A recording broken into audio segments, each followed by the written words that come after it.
Banyak orang sedang menderita di tengah pandemi COVID-19. Banyak dari mereka sudah atau terancam kehilangan pekerjaan dan pencarian mereka.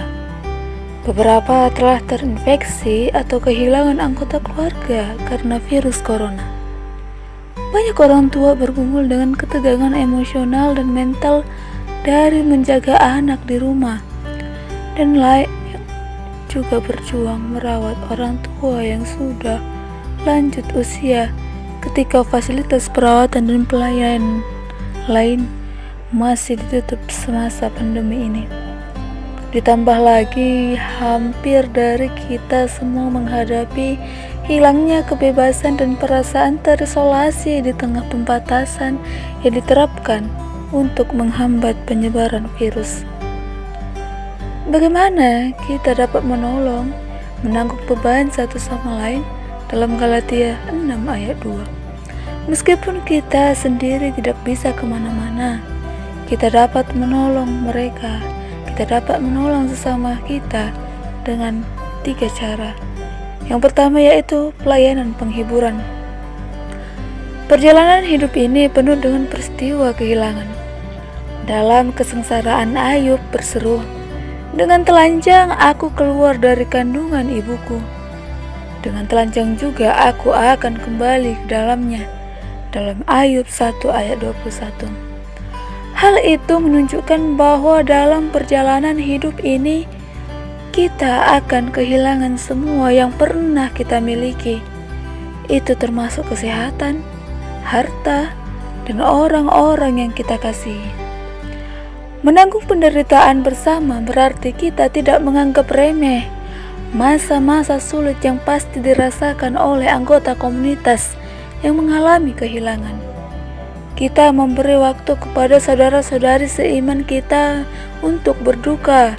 Kita tidak mendesak mereka untuk melanjutkan hidup sementara mereka masih bergumul dengan kehilangan yang dialami.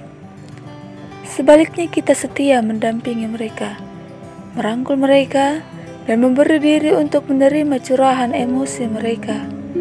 Seperti Allah menghibur kita, kita pun meneruskan penghiburannya kepada satu sama lain. 2 Korintus 1 ayat 3-4. Pelayanan menolong menanggung beban. Hidup ini pasti memiliki beban. Entah kita yang membuatnya sendiri atau beban itu yang menimpa kita. Cara kita menangani segala beban itu tetaplah sama dengan menanggungnya bersama. Ketika saudara-saudari kita sedang bergumul secara emosional, kita menawarkan diri untuk mendengarkan curahan hati mereka. Ada juga beban lain seperti masalah hubungan yang retak, kesehatan yang memburuk, dan kesulitan dalam keuangan. Kita turut menanggung beban itu juga.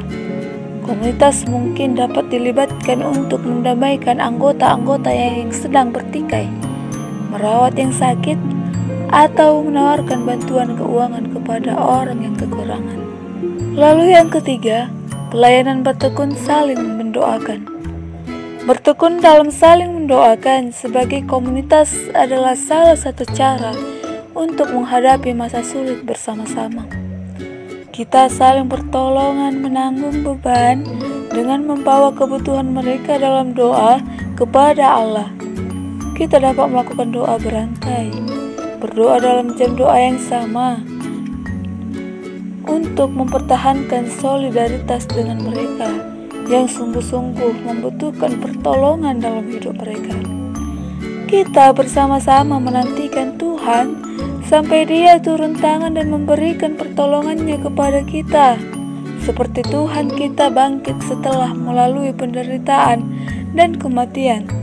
Kiranya kita meneladani Kristus dengan penuh sukacita dan menanggung penderitaan sebagai satu komunitas, dengan menyadari bahwa kemuliaan Allah yang akan kita terima jauh melampaui penderitaan yang kita tanggung sekarang. Kiranya dunia menemukan pengharapan dari surga ketika mereka menyaksikan orang-orang percaya dalam komunitas iman semakin erat bersatu dan lebih sungguh mengasihi di tengah masa-masa yang sulit.